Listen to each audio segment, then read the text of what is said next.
Compartilhar a tela aí com vocês. Me avisem aí se vocês estão vendo a minha tela aí já.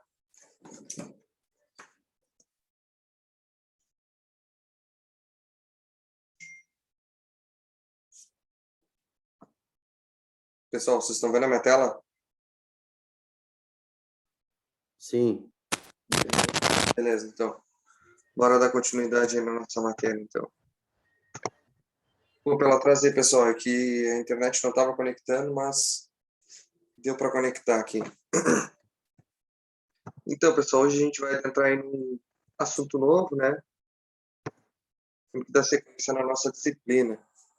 A gente já viu o que acontece com os apoios quando a gente aplica um carregamento em uma estrutura, sobretudo no que diz respeito às vigas, né, pessoal? A gente já viu o que acontece nos apoios dela, onde são geradas aquelas reações que nós vimos. E isso a gente já aprendeu a calcular, né? Tanto para cargas concentradas como para cargas distribuídas. Mas o que a gente viu, o que a gente viu até aqui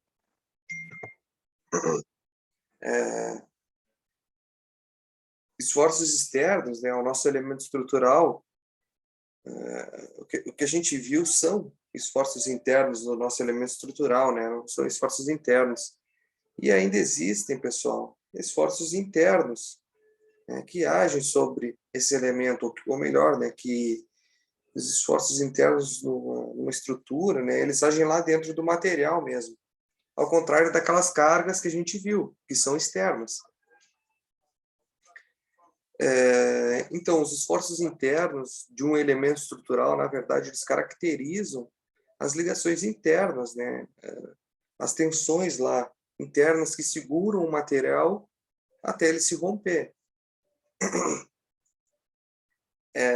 E, na verdade, são essas cargas, aqui eu estou ilustrando, as cargas que seguram o material, né, impedem esse rompimento dele. É como se a gente pegasse uma barra, por exemplo, pessoal, e cada um puxasse numa extremidade dela. Né? Por que essa barra ela não arrebenta? Por que ela não quebra de primeira, assim, né? A gente precisa colocar cada vez mais força para quebrar ela. Isso porque lá dentro do material existem forças, né, que resistem a essas trações ou a compressões, ou seja, qual for o esforço que a gente está colocando. Então, esses esforços internos, eles representam o efeito das forças e dos momentos em duas partes de uma estrutura. Né? Essas duas partes, as quais elas resultam de um corte que a gente dá no elemento estrutural. Olha a ilustração aqui embaixo. A gente pegou aquele elemento lá de cima e cortou ele bem aqui, ó. Então, os esforços internos correspondentes de cada lado da seção, depois de seccionada, né, são iguais, mas são contrários, né? São de direções contrárias. Porque ali, pessoal, corresponde a um par ação e reação. Olha bem para vocês verem aqui. Se desse lado aqui tem uma tensão puxando para a direita, desse outro lado aqui tem que ter uma tensão puxando para a esquerda. Porque quando a gente colar esse material aqui, essas forças têm que se anular.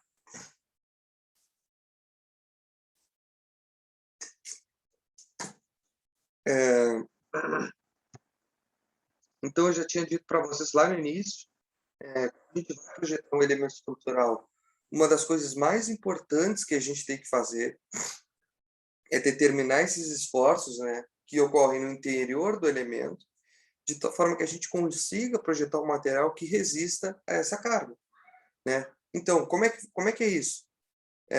A gente vai pegar, vai calcular as cargas internas que esse elemento vai estar sujeito, né?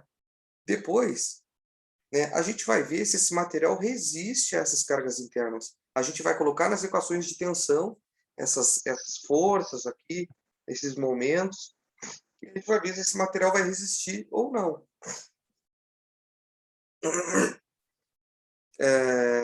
Então, né, pessoal, mas como a gente encontra essas cargas, né? Como que a gente encontra essas cargas dentro de um elemento? Eu não vou mentir para vocês, pessoal. Isso não é simples, né? E a gente vai utilizar o que a gente chama de método das seções. A melhor coisa que a gente pode fazer, que eu posso fazer aqui, na verdade, é exemplificar para vocês conseguirem entender isso. para a gente entender como é que funciona esse negócio. Então, vamos começar por esse aí, pessoal. Digamos que nesse caso, a gente quer saber as forças internas nesse elemento que atuam ali naquela seção AA, bem no ponto B. Tem uma seção AA, vocês estão vendo aqui, ó, uma seção AA. E bem nesse ponto B, a gente quer saber as forças internas que estão ali naquele elemento. O que a gente vai fazer? A gente vai seccionar. Bom, a gente vai seccionar a viga ali nessa seção AA, né?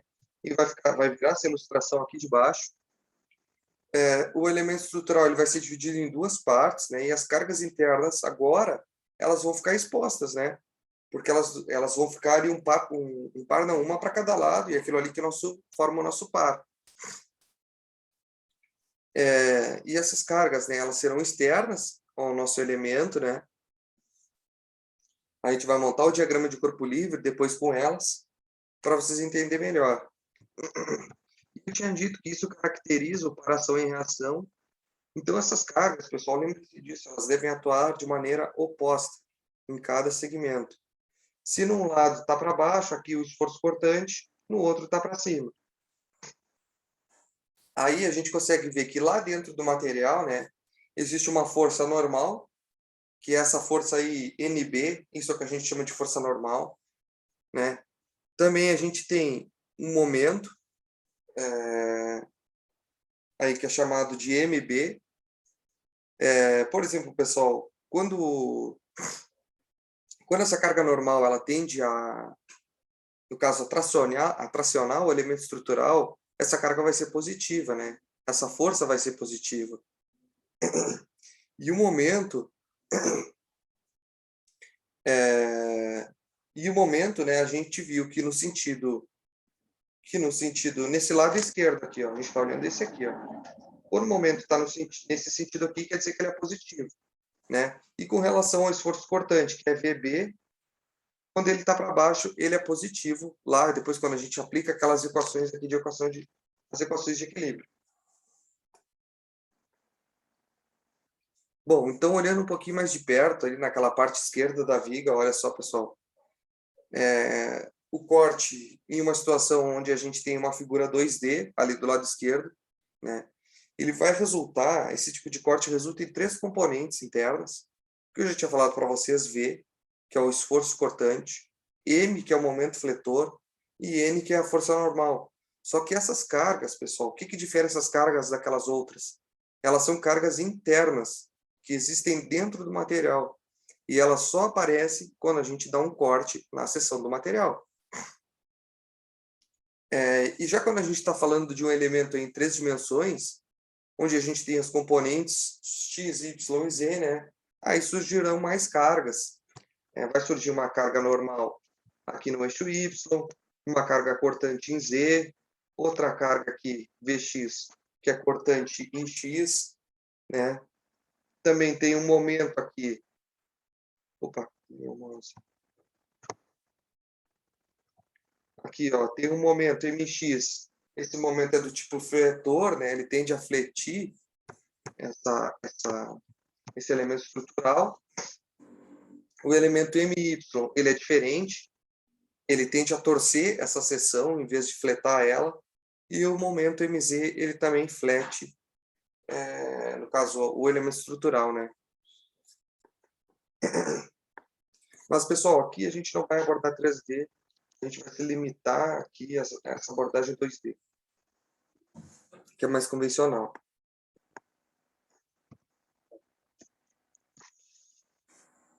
Então, pessoal, geralmente a gente, como eu falei para vocês, a gente utiliza os símbolos N, V e M, né?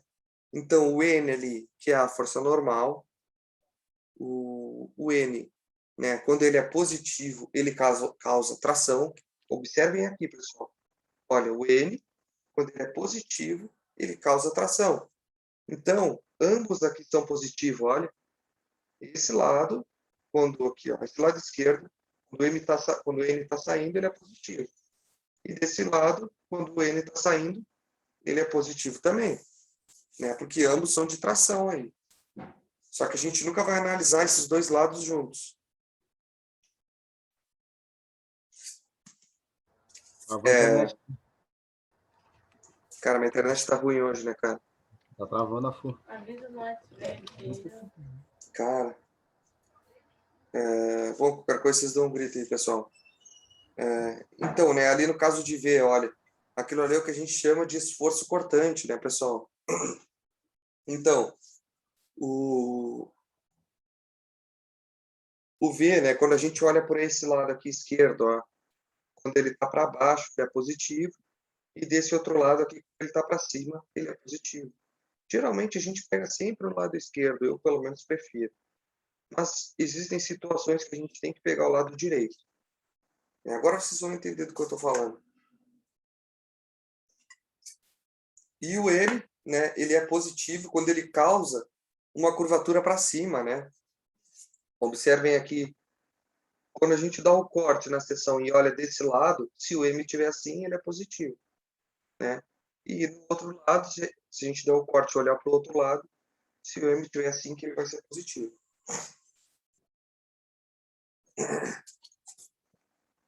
Então, pessoal, aqui a gente vai fazer um exemplo, né? Como que a gente vai determinar essas cargas internas? Agora a gente vai entender esse negócio. Eu vou mostrar o procedimento de análise, né, para vocês.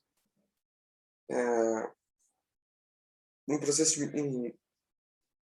procedimento de análise de como que a gente encontra, né, essas cargas internas. Então, pessoal, a primeira coisa que a gente vai fazer é determinar aí as reações dos apoios. Conforme nós vimos fazendo, né, a gente já fez os exercícios ontem, aí, anteontem, de como que a gente determina as reações dos apoios.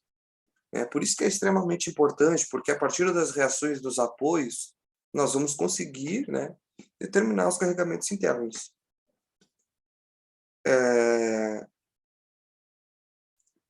E a gente vai fazer isso antes mesmo de seccionar a viga, né? A gente vai fazer isso quando a viga estiver inteira, como a gente estava fazendo ontem, né? De modo que as equações de equilíbrio, elas são utilizadas para a gente determinar essas reações, né? E nesse primeiro momento nós vamos esquecer essas cargas internas e vamos lidar somente com as reações. É isso que a gente tem que achar aqui, ó. Lembrem-se disso. Então, para isso a gente vai determinar o diagrama de corpo livre, que está aqui, ó. Determinei o diagrama de corpo livre aqui para nós já, colocando todas as cargas, né, em seus devidos lugares. Seja essa carga distribuída, que agora vai virar uma carga concentrada, ou uma carga concentrada mesmo, né, nos seus locais. Né?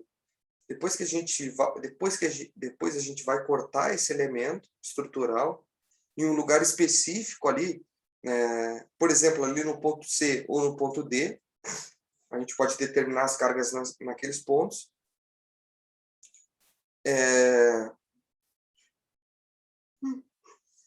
E esses cortes serão perpendiculares, né, ao comprimento, ou no caso ao eixo longitudinal dessa viga.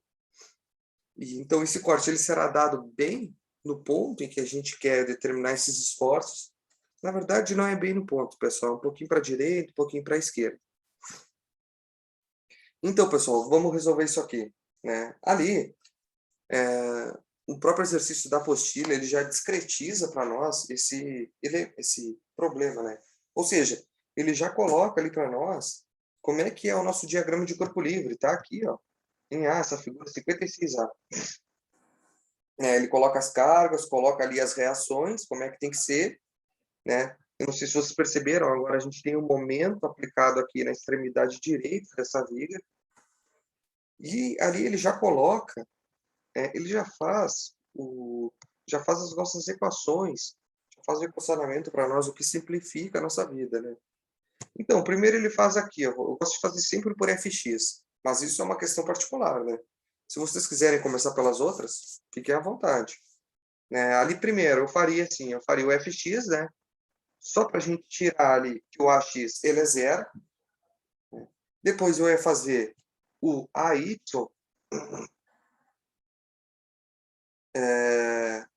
né? Mas na verdade aqui, pessoal, se eu fizesse o ay,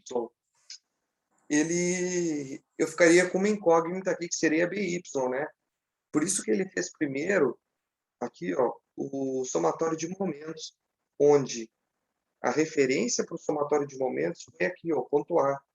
E aí, dessa forma, ele já conseguiu tirar diretamente o valor de B, onde B vale ali 3,3, 3,3, né, quilonewtons. Depois disso, ele pegou aqui e fez o somatório das forças em Y. Dessa forma, com esse equacionamento, né, bom, a gente tem ali AY para cima, né, BY para cima, os dois positivos, e a gente só tem 40 quilonewtons para baixo. Né? Isso aí tem que ser igual a zero. Daí, ele tirou o valor de AY. Então, aqui nós temos os valores todos das nossas reações. Olha, pessoal.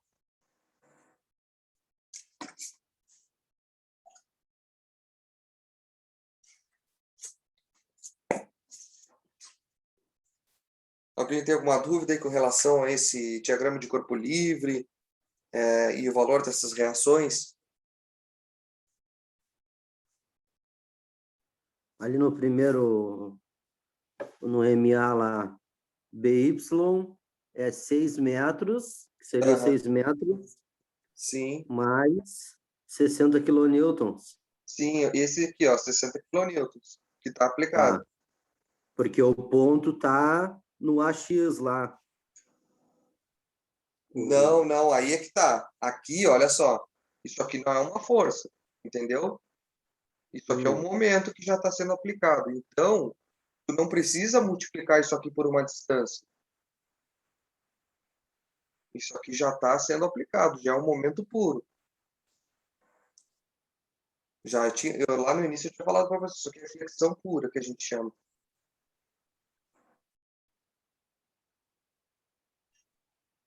tá aí o 40 e menos 40, porque ele faz uma força para baixo, é E porque negativo, é o sentido isso, e horário. ele não, não, ele é negativo porque ele tem a tendência a fazer essa viga girar no Sentido. sentido, né, horário. Isso. E ele multiplica por 2 porque é essa distância. Entendeu?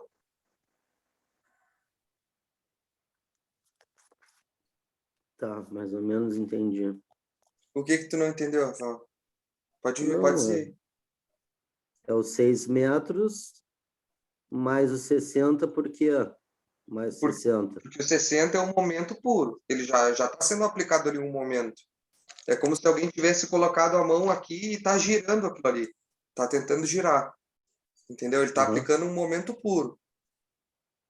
Lá quando tu tá. tem o... Bom, é difícil de explicar. Digamos que tu tem uma parafusadeira ali, né?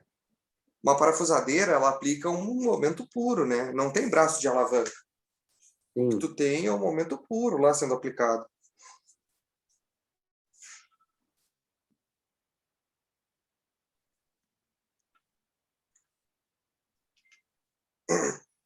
Então, ali, aquele 60 kN é um momento puro que está sendo aplicado naquela viga.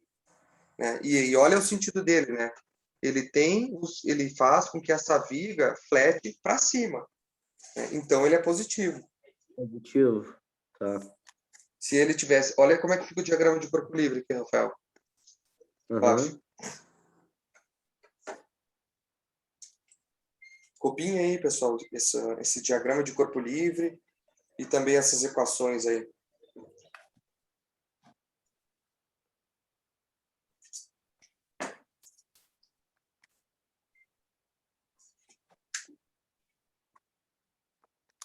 Copiando aí, não apaga aí, hein? Não para aí. Não.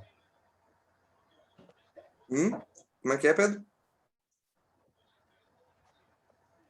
Não falou? Achei que tinha falado aqui. Tá, mas aqui assim, ó. Oi, Rafael. Oi. Tu tinha falado alguma coisa?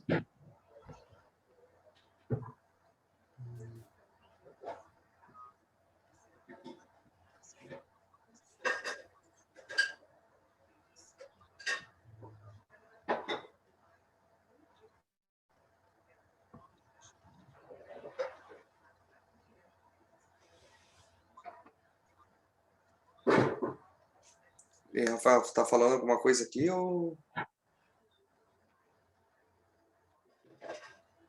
Tá sem áudio para mim, não sei se você está falando.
Qualquer coisa, manda uma mensagem no chat, Rafael.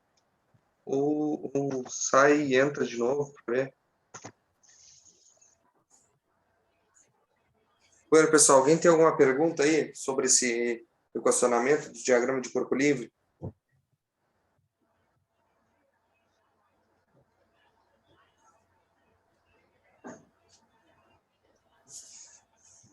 Bom, então vamos lá. Porque agora, bom, a gente, visto que a gente determinou, né, as reações da nossa viga, do nosso elemento estrutural, dos nossos apoios, né? Agora a gente já pode partir para determinar os esforços internos ali naqueles pontos. Vamos ver que ponto que ele pede. Então, o primeiro ponto que ele pede ali, deixa eu ver aqui. O primeiro ponto que ele pede é o ponto D. Não, ponto C. Vocês estão vendo aqui, pessoal, onde é o ponto C? É o primeiro lugar que ele pede para a gente determinar os esforços internos, né? Ou seja, se nós aplicarmos essa carga aqui, ó, de 40 kN, e esse momento fletor de 60 kN, quais serão as cargas que estarão atuando dentro do elemento estrutural ali no ponto C? Bom, pessoal, agora aqui a gente tem que ter, né, a gente tem que ficar um pouquinho mais esperto. Bom, ver se a Rafael está conseguindo.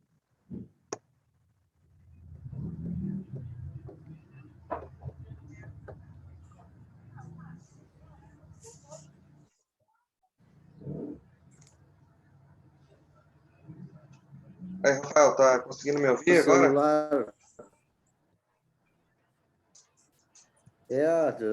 Eu tive que reiniciar meu celular porque deu pane aqui. Ah, faz parte. Aquela outra lá, eu estava Aqui, ó. copiando. Essa aqui, né? Aí, Qual dúvida que tu ficou aí, Rafael? Não, agora eu estava pensando aqui, consegui fazer a conta.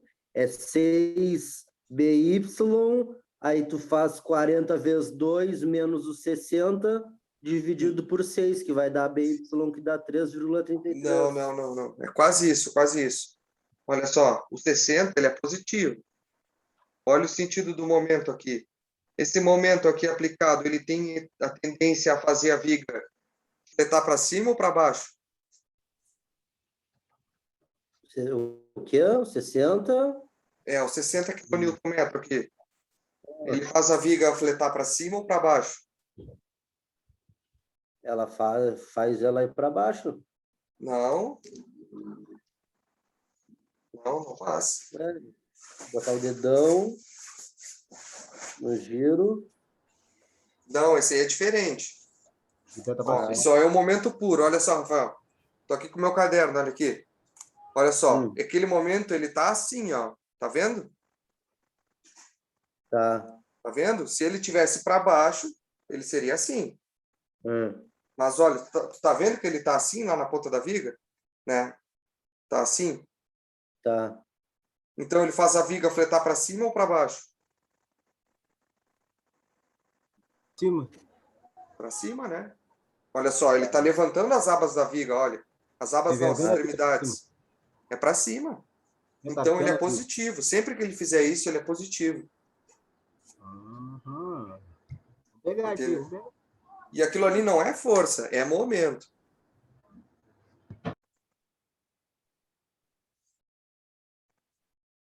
Momento fletor, pessoal. Tá, não, mas eu digo a resolução daquela conta ali do BY. Sim. Vai ser 6BY. 6BY. Olha aqui para o teu diagrama. Ó. É com relação a, né, a referência. BY está para cima e tende a fazer essa viga girar para o sentido anti-horário. Ou seja, ela é positiva, né? E a distância, ou seja, o nosso braço de alavanca é 6 metros. Tá. 60 quilonewtons, olha aqui. Tende a fazer essa viga fletar para cima, né? No caso das extremidades ali, tem a tendência a se levantar para cima. A curvatura dela vai ser para cima. Então, ele é positivo. Olha, 60 quilonewtons não precisa multiplicar por distância. Olha a unidade dele, aqui é newton-metro. Ele já é momento.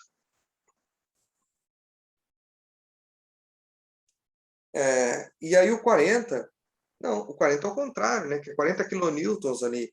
Ele está para baixo, é uma força para baixo. Tem a tendência a fazer essa viga girar no sentido horário. E o braço de alavanca dele, 2 metros. E isso aqui tem que ser igual a quê para essa viga estar parada? Tem que ser tudo igual a zero. Tá, mas e aí que tá? Me resolve essa conta aqui. Eu não resolvi, pode ser que esteja errado isso aí. Entendeu? É o que eu tô tentando, que eu tentei fazer, ó. Que aí seria assim, ó, 40 vezes 2 dá 80. Menos 80. Mais. Não, tá certa, cara. Ó, Menos menos 80 60, mais 60 vai dá dar 20. 20 divididos por 6 é 3,333. Isso, era o que eu estava tentando te explicar. É isso daí Sim. que tem que fazer. Tem que fazer primeiro o 40 vezes 2. Isso, não... 40 vezes 2 dá 80. 80 menos 60 dá Não. 20. Aí é que tá. Dividido por Tu não tá fazendo 80 menos 60. Tu tá fazendo menos 80 mais 60. vai dar menos 20. Dá menos 20. E aí tu passa o 20 pro outro Tá. lado. Vai dar mais 20. E 20 E aí divididos por 6. Hã? E depois tu passa o 6 dividindo, né? Tá multiplicando, passa dividindo. E aí 20 divididos por 6. Dá 3,333. Isso. Tá.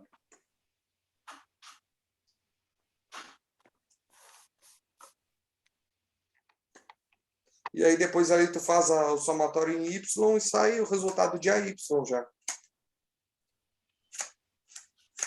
É AY mais o BY menos o P, que é Isso. negativo porque ele está girando sentido, faz a peça se girar em sentido horário.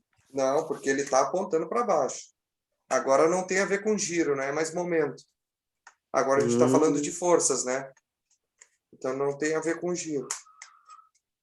Tem a ver com a direção do vetor, né? Da porque força. ele faz pressão para baixo. Porque ele tá para baixo ali. O vetor dele aponta para baixo. Para cima é positivo, para baixo é negativo nas forças. Isso. No momento, quando Aí, ele gira... aí tu tem que pensar no sentido horário e no sentido anti-horário. Sim, tá. Tá, deu, já copiei já. Beleza? Tudo entendido, Rafael? Entendi. Beleza, meu amigo. Vamos para frente. Vambora. Agora, conforme a gente vai praticando, a gente vai aprendendo mais também. Então, agora, o que eu tinha falado aqui quando tu tinha saído, é que agora, né, a gente determinou as reações, né, Rafael? Que nem como a gente fez ontem. A gente fez isso ontem.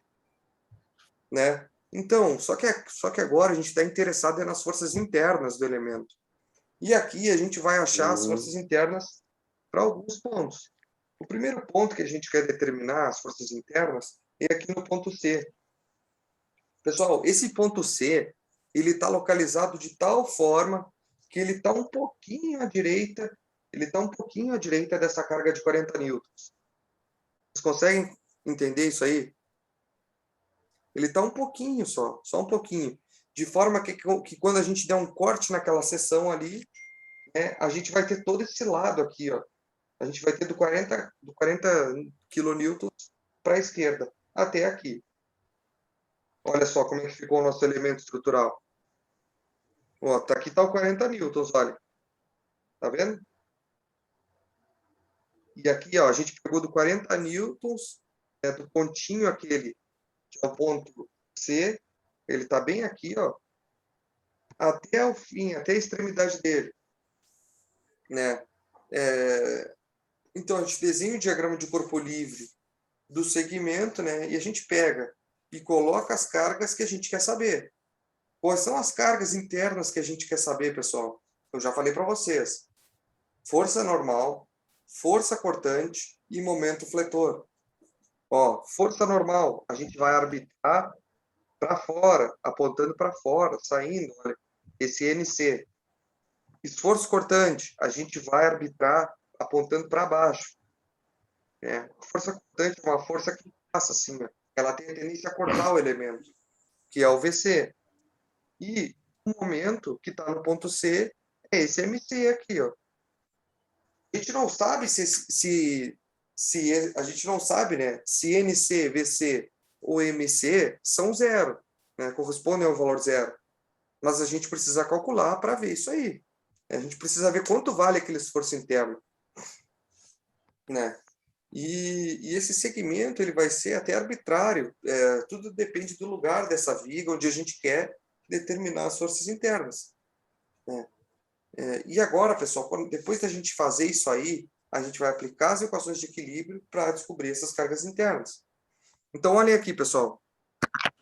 Olhem aqui, ó. Bom, a gente tem a nossa viga, né? Olha, a gente tem a nossa viga. A gente quer saber o esforço no ponto C. Então, pessoal, não importa se a gente vai pegar do ponto C para a esquerda ou do ponto C para a direita, né? Só que eu digo para vocês, do ponto C para a direita, parece ser mais difícil, porque a viga é maior, não é?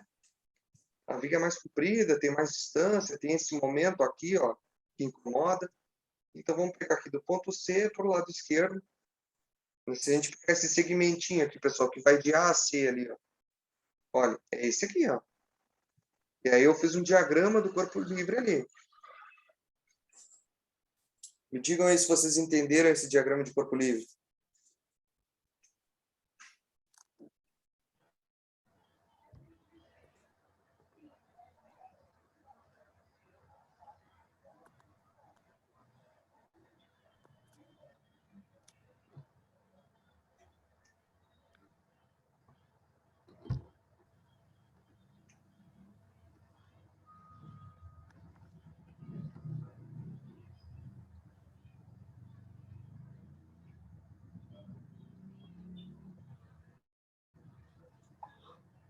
Beleza, pessoal? Alguém quer fazer alguma pergunta aí com relação a esse diagrama de corpo livre? Não, mais ou menos entendi.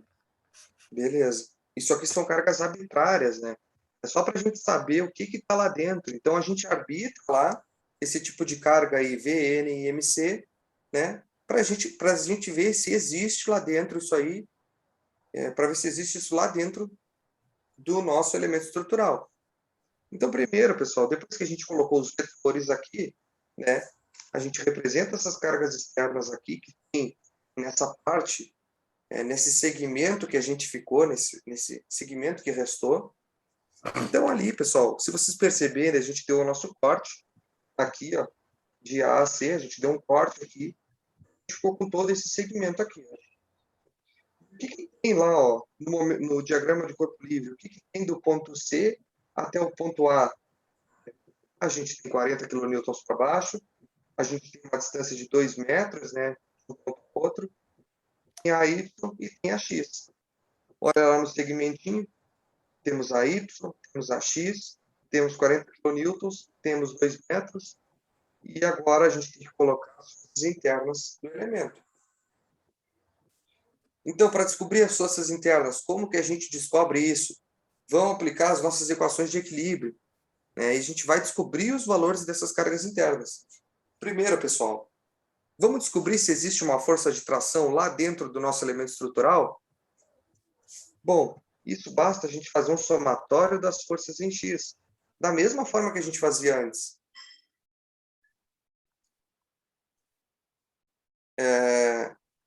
Tá travando aí, né, pessoal? Ah, Então, pessoal, a gente vai fazer um somatório ali, né, das forças em X que nem a gente fazia antes com as nossas equações de equilíbrio. Bom, em X, né, em X a gente tem ali, peraí, pessoal, vou só tirar. Em X ali a gente faz um somatório. E o que nós temos em X, pessoal? Olha só, vamos fazer o nosso somatório. Aqui não está representado, né? O cara podia ter colocado. Olha só, em X, nós temos AX, né? Só que AX vale 0, pessoal. Beleza, então AX, né? Nós temos AX.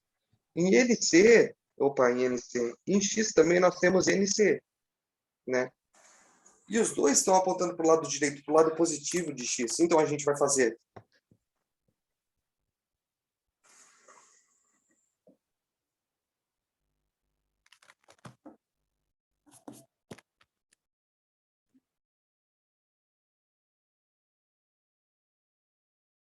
Pô, tá travando toda hora, hein?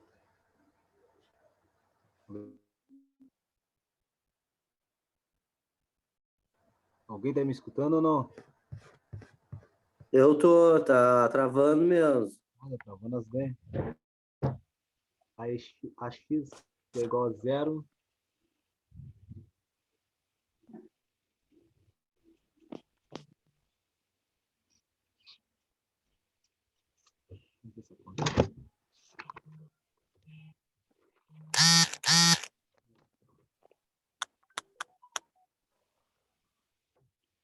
Aqui é Pedro.